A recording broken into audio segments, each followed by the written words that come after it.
morning. Ayan guys. Ayan, ako ay magugulay ng malunggay. Ayan.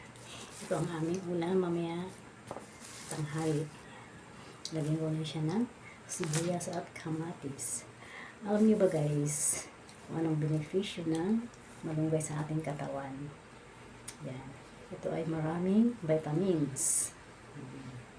Ayan guys. At dati guys, hindi kasi ako makain ng malunggay. Eh, para bang manghina yung katawan ng pagkulangan ng vitamins. Sinubukan ko kumain ng malunggay. Ayan.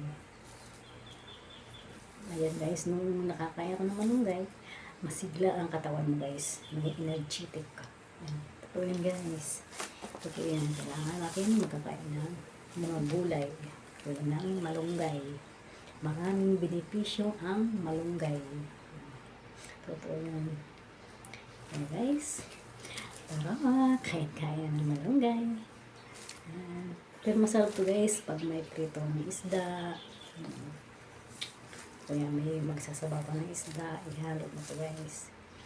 Ayan guys, thank you for watching. Magkakain ng malunggay. Maraming benepisyo sa katawan. At very, very healthy ang malunggay. Bye!